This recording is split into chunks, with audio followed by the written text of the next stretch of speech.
साल पहले प्रदेश को छोड़कर के बाहर वो व्यवसाय कर रहे हैं, बहुत बड़े बड़े उद्योगपति हैं, लेकिन उनकी हवेलियां पीछे यहाँ पर, जो कि हमारी मैं कहूँगा कि सांस्कृतिक हमारी जो धरोहर है, उनका रख रखाव कैसा हो। मुख्यमंत्री जी के आग्रह पर एक हमारा प्रवासी मंत्रालय का भी एक हमने घोषणा करी थी, और उन प्रवासियों को और यहाँ पर विश्वास कैसे हो, उन हवेलियों को फिर से रख रखाव करके कैसे उनको ठीक करके और उसका सदुपयोग किया जाए। वहाँ पर हमारा जो रिलीजियस टूरिज्म है, वहाँ पर जीण माता का मंदिर है, खाटू श्याम जी है, सालासर है, तो उन हवेलियों के अंदर बाहर से आने जाने वाले लोग रुक सके और एक नया उनका सौंदर्यीकरण करके उस दिशा में भी काम किया जा रहा है, लगातार उनको बढ़ाया जा रहा है। आज भरतपुर के अंदर 100 करोड़ रुपए की लागत का ब्रज कन्वेंशन सेंटर, यह भी एक नवाचार किया गया है। जैसलमेर, जोधपुर, बीकानेर, बाड़मेर, जालोर को शामिल कर थार सांस्कृतिक सर्किट बनाया जाएगा। ये अपने मारवाड़ के लिए बहुत बड़ी घोषणा हुई है। ग्रीन बजट के अंदर 33,476 करोड़ का प्रावधान। आने वाले समय में पॉल्यूशन रहित में हमारे देश का हमेशा प्रतिनिधित्व होता है। विश्व के अंदर ये एक लगातार कोपेनहेगन में 1993 में जो पिघलते हुए ग्लेशियर की चर्चा शुरू हुई, बढ़ते हुए तापमान की चर्चा शुरू हुई, तो तब से ये प्रत्येक देश के अंदर एक पाबंदी ग्रीन एनर्जी की तरफ बढ़ते उनके कदम है। तो इसके अंदर भी ये प्रावधान रखा गया है। सभी जिला मुख्यालयों पर नमो नर्सरी, पंचायत स्तर तक नमो पार्क और 16 जिलों में ऑक्सीजन जोन स्थापित किए जाएंगे। ये एक खुद में नवाचार बजट के अंदर किया जा रहा है। आज वीबी जी राम जी, विकसित भारत जी राम जी, जो मनरेगा को परिवर्तित करके हमारे किसान भाइयों को, मजदूर भाइयों को 100 दिन की जगह 125 दिन का रोजगार उपलब्ध कराना, और उसके अंदर सिर्फ जो उस समय की जब नरेगा योजना शुरू की गई तब के जो प्रावधान थे, कालांतर में धीरे धीरे अपने को कुछ परिवर्तन करने होते हैं, परिवर्तन किया गया। एक समय था जब आप और हम यहाँ पर बैठे हुए लोग कभी प्रौढ़ व्यक्तियों को भी पढ़ाने के लिए प्रौढ़ साक्षर बने, ये अभियान चले थे, लेकिन अब हमारे यहाँ पर अनपढ़ लोग रहे नहीं है, तो वो अभियान भी खत्म हुए। वैसे ही नरेगा के अंदर भी परिवर्तन, जी राम जी की योजना के अंतर्गत 4,000 करोड़ का प्रावधान भी किया गया है, और आने वाले समय में निश्चित रूप से दूसरे इंफ्रास्ट्रक्चर से जुड़े हुए काम के अंदर भी हमारे ग्रामीण लोगों को, हमारे किसान भाइयों को, मजदूरों को काम मिल सके। कर्मचारियों के लिए जो पदोन्नति के अंदर समुचित अवसर तो प्रदान करके वेतनमान में संशोधन संबंधित विभिन्न मांगों का तुलनात्मक अध्ययन और विश्लेषण कर अनुशंसा हेतु उच्च स्तरीय समिति का गठन किया जाएगा। भविष्य में ये समिति 8वें वेतन आयोग की रिपोर्ट प्राप्त होने और उसे राज्य में लागू करने के संबंध में आवश्यक परीक्षण कर अपनी सिफारिश राज्य सरकार को प्रस्तुत करेगी। यह कर्मचारियों के लिए एक बहुत बड़ी 8वें वेतन आयोग की चर्चा शुरू होना और उस दिशा में कदम बढ़ाना, ये बहुत बड़ी खुद में एक बात है। राज्य सरकार जनता के किए गए सभी जो वादे उनको तेजी से जमीन पर कैसे उतारे। जो 25-26 का बजट है उसकी 1441 जो बजट घोषणाएं थी, जिनमें से 1246 घोषणाएं जो कि 86% है, और 24-25 की जो 1277 घोषणाएं थी उसमें से 1188 मतलब 93% उनकी क्रियान्विति, जो कि लगातार सिर्फ घोषणा करना नहीं, हमारे विपक्ष के साथियों द्वारा घोषणा ज्यादा की जाती थी। हमारे रिफाइनरी में भी घोषणा पत्थर लगा था, लेकिन शुभारंभ हमारे देश के प्रधानमंत्री आदरणीय नरेंद्र मोदी जी ने किया था। आप और हम सबको पता है, वो पत्थर भी को उठा के ले जाते हैं उनकी घोषणा का, लेकिन वैसा काम नहीं। मॉनिटरिंग, लगातार जमीन पर मॉनिटरिंग करने का काम इस बजट के अंदर हमारे बालोतरा, नवगठित बालोतरा जिला विकास की दृष्टि से एक अग्रणी जिला बने, उस जिले को भी कहाँ क्या मिला। हमारे 55 विधानसभा में इस बजट के अंदर 26 घोषणाएं हुई है। हमारे विधायक महोदय को मैं बधाई देना चाहूँगा, और हमारे एनर्जेटिक विधायक हैं। सिवाड़ा विधानसभा में 10 घोषणाएं हुई है, और बायतू में 3 और गुड़ा मालनी में 3। तो हम भविष्य में वहाँ पर भी और ज़्यादा घोषणाएं करवाने का प्रयास करेंगे। तो अलग अलग विषय पर, चाहे वो सड़क से जुड़ा हुआ विषय है, चाहे वो चिकित्सा, शिक्षा, किसान, युवा, रोजगार, हर विषय को इस बजट ने कवर करने का, टच करने का प्रयास किया है।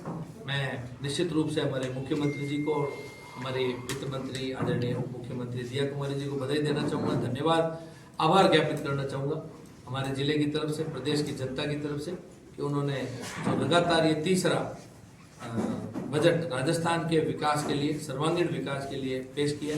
आने वाले समय में निश्चित रूप से ये विकसित राजस्थान की तरफ बढ़ने वाले कदम होंगे और ये हमारे मोदी जी के उस सपने को पूरा करने वाला कदम होगा जो विकसित भारत का एक सपना आप और हम सब मिल करके देख रहे हैं। मैं आज के इस 26-27 के बजट के घोषणा के लिए हमारे पधारे सभी मीडिया के बंधुओं को भी मेरी तरफ से, हमारे अमीर सिंह जी साहब की तरफ से, हमारे विधायक अरुण जी की तरफ से, जिला प्रशासन कलेक्टर साहब, एसपी साहब, सभी हमारे जिला अध्यक्ष भरत जी मोदी, सबकी तरफ से आपको धन्यवाद ज्ञापित करता हूँ। दो शब्द हमारे अभी बिल्कुल साहब, हमारे जो सर्वांगीण विकास में जो अपना सभी का जीवन सुखद करने के लिए, उसमें पत्रकार बंधु भी हमारे समाज का हिस्सा है और विशेष चल करके यदि कोई ऐसी बात है यहाँ के हमारे जिले के, क्योंकि ये नया जिला बना है, यदि आप हमारे संज्ञान में कुछ ला करके देंगे तो निश्चित रूप से अगले बजट के अंदर आप उसमें कोई आपके नाम से पन्ना निकलता हो देखिए। सर, बालोतरा नया जिला है, कई जिला मुख्यालय, जिला स्तरीय कार्यालय हैं जो अभी यहाँ नहीं है, जिसमें वन विभाग हो, आबकारी हो, फिर NHM हो, माइनिंग का हो, इस तरीके से कार्यालय प्रत्येक जिला स्तर पर होना चाहिए। मैं आपका ध्यान चाहूँगा इस तरफ, ये भी एक मेरे को पहले आपको बताना चाहिए था लेकिन मेरे विषय दिमाग से निकल गया। ये पहली बार हुआ है, हमारे पूर्ववर्ती सरकार के समय में खूब सारे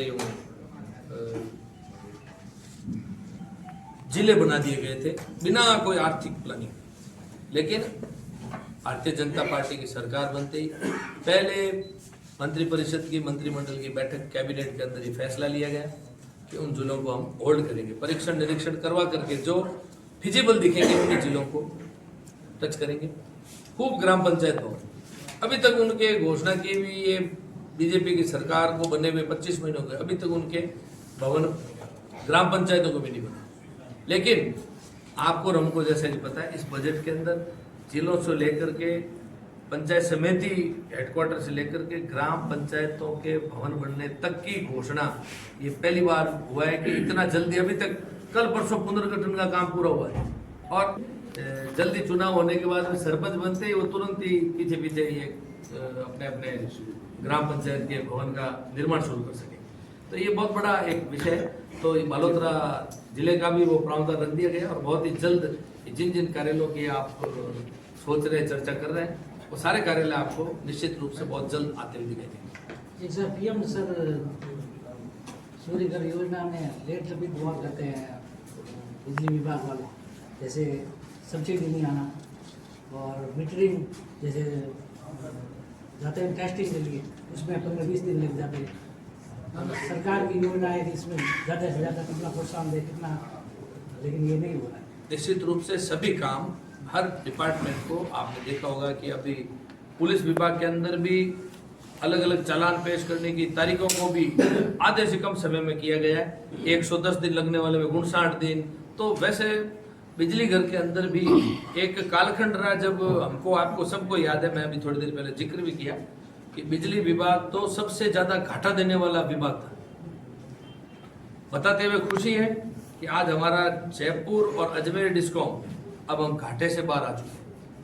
अभी तक जोधपुर डिस्कॉम प्रक्रियाधीन है और ये PM सूर्यघर की जो आपने स्कीम के बारे में जिक्र किया है, यदि ऐसी कोई उसके अंदर कहीं पर तकनीकी रूप से कोई समस्या आ रही है तो उसको जल्दी दुरुस्त करने का काम कर रहे हैं। सर, इस बजट में कांग्रेस कह रही है कि युवाओं और किसानों को निराशा मिली है कि वाकई में जो किसानों और युवाओं, हमने वहाँ पर हमारे विपक्ष के साथियों को सुझाव दिया था कि पहले आप अध्ययन करें, क्योंकि जिस दिन हमारी वित्त मंत्री इसको पढ़ रही थी तो उनके ऊपर से भी निकल गया था इस बार बजट, उनको समझ में भी नहीं आया क्योंकि इसमें एडिशन टू खूब सारी चीजें की गई, खूब सारी चीजों का इस बार नवाचार है। तो कई चीजें उनके उस समय समझ में भी नहीं आई, उनके कई अर्थशास्त्री जो हमारे विधायक साथी है वहाँ पर, उनके अर्थशास्त्र फेल हो गए, तो उनको बहुत अध्ययन करना पड़ा। अब सिर्फ वो अपनी विधानसभा के अंदर बोलने के लिए कुछ बोलना ही है, इसलिए वो कुछ न कुछ कमियां ढूंढने का प्रयास कर रहे हैं। अन्यथा उनके पास बहुत सारा विषय नहीं बचा हुआ है। आज ये आप मीडिया के बंधु हमसे भी ज़्यादा जानते हो, लेकिन ठीक है, आपको भी कुछ न कुछ बात पूछना है। देश का बहुत बड़ा प्रोजेक्ट रिफाइनरी का, उसका बजट में कहीं जिक्र नहीं हुआ। प्रदेश में रिफाइनरी का जिक्र वैसे होना भी नहीं चाहिए था, क्योंकि वो अब शुभारंभ के पास में काम शुरू होने वाला है। हमारे देश के यशस्वी प्रधानमंत्री जी ने यहाँ पर उस समय आकर के शुभारंभ भी किया कंस्ट्रक्शन के लिए, और अब इसको रिफाइनरी को हरी झंडी दिखा करके तो काम शुरू होने पर है, तो इसका जिक्र की अभी आवश्यकता भी नहीं होनी चाहिए। सर एक हार संस्कृति के लिए बालोतरा का नाम इसमें शामिल नहीं किया, क्या बालोतरा हमारा शामिल नहीं किया? जैसे आपने बाड़मेर, ये अपना जब जालोर तक आ गया तो वो सम्मिलित ही है। हाँ नहीं, ये थोड़ा वही बात है सर, जैसे बाड़मेर में थार महोत्सव हो रहा है, अपने मैं आपको जिक्र करना चाहूंगा कि आज मैं जगह जगह पर आप मीडिया बंधुओं के साथ में आपके सामने मैं हमेशा जिक्र रिलीजियस टूरिज्म का, अपना असोत्रा धाम, रानी भटियाणी माँ जी से मंदिर का और नागोड़ा जी, ये जो रिलीजियस टूरिज्म तो है ही है लोगों के लिए, भक्तजनों के लिए, साथ में ये वेडिंग टूरिज्म भी बन चुका है। आज शादी के लिए जो यहाँ पर अब एक रुख बना है, और देश के अंदर मैं ये कई बार उदाहरण दे चुका है, ये प्रथम यहाँ पर एक रिसोर्ट बन रहा है, ये अपने लिए सबके लिए गर्व की बात है। अभी तक 650 रूम से ज्यादा का कोई भी होटल हिंदुस्तान के अंदर नहीं है, तो ये हिंदुस्तान का सबसे बड़ा जो 3500 कमरे का जो रिसोर्ट यहाँ बनने जा रहा है, तो इससे बड़ा कोई उदाहरण नहीं है यहाँ पर अपने आने वाले समय में। ये तो इस सर्किट का हिस्सा ही है। नहीं, आपने मेरी तो बड़ा बताया सर, इसमें 650 कमरे बन गए, आपने बताया 650 नहीं 3500 3500 रूम के बने, वो गरीबों के लिए वहाँ क्या होगा? साहब देखो, बन रही है, इसको अपने आपस में मिक्स ना करें चीजों को। नहीं, ये रिलीजियस टूरिज्म है, वो व्यापारी का काम है। व्यापारियों का तो है सर, लेकिन यहाँ पर जब सरकार का क्या काम, सरकार गरीबों के लिए क्या करेगी? सर जो उनकी शादी, गरीबों की शादियां हैं, सरकार वो कैसे बना बनाएगी? इस मामले में सर आप ऐसी कोई योजना बनाएंगे जिसके लिए हम आप भी उसको लाभ, उनके लिए फायदा मिल सके। बात तो सही है, रोजगार मिलेगा, पूरा इस बजट के अंदर फुल सब काम दिया है, प्रावधान दिया है। आपको ध्यान है, मेरा निवेदन है, यहाँ इतने जो बड़े हुए हैं, मेरे जो होटल वगैरह इतने गार्डन बन रहे हैं, इसमें गरीबों के लिए, अमीरों के लिए सारी सुविधा है। गरीबों के लिए सरकार क्या योजना, गरीब आदमी अपनी बच्ची की शादी वहाँ कर सके, उसके लिए क्या व्यवस्था है? ऐसा प्रावधान होना चाहिए। ऐसा कोई प्रावधान आप लोग लागू कराओ तो उसमें उनको लाभ मिल सके। आम आदमी जिसके पास देखिए, ये सीधा सीधा निजी क्षेत्र से जुड़ा हुआ विषय है, इसमें सरकार का कोई लेना देना नहीं है। आर्थिक सभा भवन सरकार बनाती है, हाँ। उसी तरह से अगर इस प्रकार का कोई वो योजना अगर यदि लोग आप लोगों के द्वारा कोई सुझाव आएगा, हमारे खूब सारे सामाजिक संस्थान सामूहिक विवाह का भी काम करते हैं। अभी तक सरकार के अंदर ऐसा कोई प्रावधान, यदि आप लोगों का, ये हमेशा सरकार उन्हीं योजनाओं पे काम करती है जब कभी भी समाज से सुझाव आता है। यदि सुझाव आएगा तो सरकार उस पर विचार करेगी। एक सुझाव है, चूंकि जैसलमेर की पहचान वहाँ का डेजर्ट महोत्सव, थार महोत्सव बाड़मेर का है, तो क्यों ना एक मालानी महोत्सव की शुरुआत की जाए। बालोतरा जिला है, 3 दुर्गा मालानी है, सिंदरी है, बालोतरा है। यहाँ आपको बताइए सर, धार्मिक आप लोग सुझाव दीजिए, हम जरूर ऐसी कोई ना कोई शुरुआत इसकी शुरुआत की जाए। तीनों विधायक भी बैठे हैं। एक कॉलेज की जमीन का इशू है, एमडीआर कॉलेज की सरकार अपने कब्जे में एक्वायर कर रही है, करीबन 29 बीघा। यहाँ के छात्र है, पूर्व के छात्र है, वो विरोध कर रहे हैं इसका। देखते हैं, उसका अभी विषय मेरे ध्यान में आया था सर, उसका पूरा निर्दलीय विधायक रविंद्र सिंह पाठी कह रहे हैं कि जिस तरीके से अधिकारियों और नेताओं के बच्चे अगर सरकारी विद्यालयों में पढ़े, सरकारी विद्यालयों में पढ़े, तो उनके भी शिक्षा में सुधार आ सकता है। तो कहीं ना कहीं इस पर आपका क्या कहना है? देखिए, हमारी पूर्ववर्ती वसुंधरा राजे जी की सरकार, जब हमारे जो विधानसभा अध्यक्ष आदरणीय वासुदेव जी देवनानी शिक्षा मंत्री, उस समय 6D पैटर्न लागू किया गया था। हर पंचायत हेडक्वार्टर पर 12वीं तक स्कूलों को क्रमोन्नत किया गया था, और जो वो पैटर्न उस समय हम लोगों ने शुरू किया, प्रत्येक ग्राम पंचायत हेडक्वार्टर के अंदर हमारा रजिस्ट्रेशन बढ़ा था। और जो सवाल ये आपने अभी पूछा है, सारे घरों के बच्चे वहाँ पर जाकर के पढ़ना, अपने दाखिला प्राइवेट स्कूलों में संकट में आ गए थे उस समय। और फिर से ये हमारे विपक्ष के साथी जब जब राज में आते हैं, इतना कबड़ा करके चले जाते हैं कि वापस उसको ठीक करने में भी हमारा 1-2 साल का समय बर्बाद हो जाता है। तो भारतीय जनता पार्टी इस बारे में तो विचार रखती है कि सरकारी स्कूलों के अंदर ही अध्ययन अच्छा हो। हर विषय में आज़ादी के बाद में आप ले लो नहीं, 2024-27 का राजस्थान के लोकप्रिय मुख्यमंत्री आदरणीय भजन लाल जी, वित्त मंत्री विजय कुमारी जी ने जो पेश किया है, काम गरीब किसान से लगाकर सारे विकास को मद्देनजर रखते हुए युवा, मातृशक्ति, किसान और सबके लिए समावेश अपने मंत्री जी ने सारी चीजें आपके सामने रखी है। मैं तो उदाहरण के तौर पे आपको इतना कहूंगा कि आजादी के बाद में चाहे भारत सरकार हो चाहे राजस्थान की सरकार हो, आप खुद पत्रकार यहाँ विराजे हैं और जनप्रतिनिधि भी विराजे, अधिकारी भी विराजे। गांव गरीब और ढाणी से लगाकर विकास की नींव अगर किसी ने आधार पर रखी है तो स्वर्गीय अटल बिहारी वाजपेयी जी ने।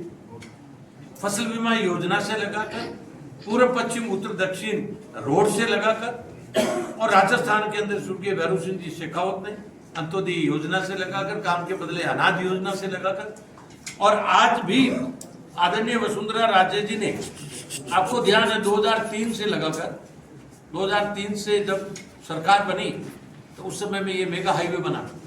2013 में इस मेगा हाईवे से साढ़ेरात तक 325 ये रोड बनी, सिवाना से बालेश्वर तक बनी। मैं एक उदाहरण भारतमाला से लगाकर रोडों का मैं आपको बता दूं, जीएसएस का बता दूं।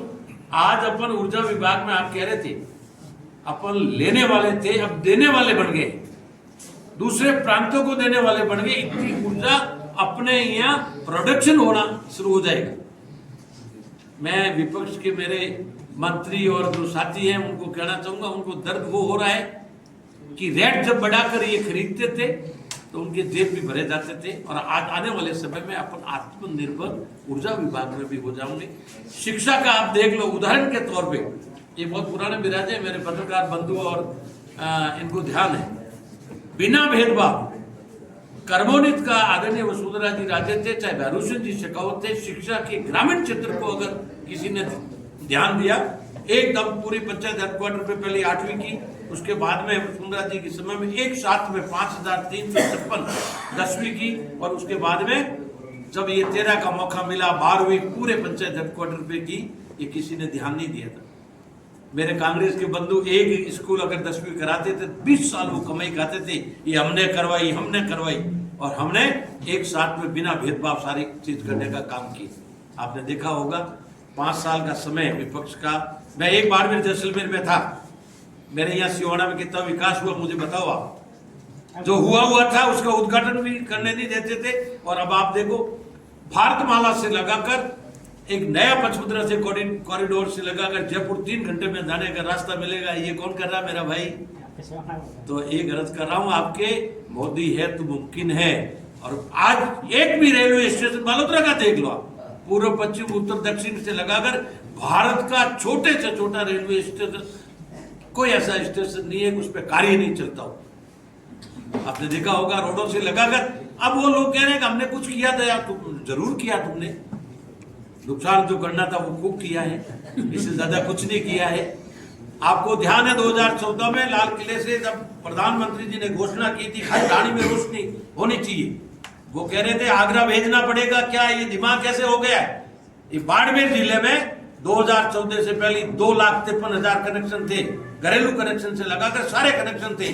2014 से 18 तक 6,22,000 कनेक्शन हुए। ये उद्यान थी पंडित दीनदयाल योजना, बिजली योजना की।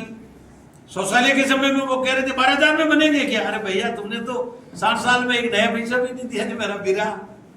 12,000 में शौचालय घर घर बन रहे। प्रधानमंत्री आवास आप जानते हो, गांव के बाहर 5-6 इंदिरा आवास बने हुए होते थे, वो क्या काम आते थे, मैं उस सबक पे नहीं जाऊंगा।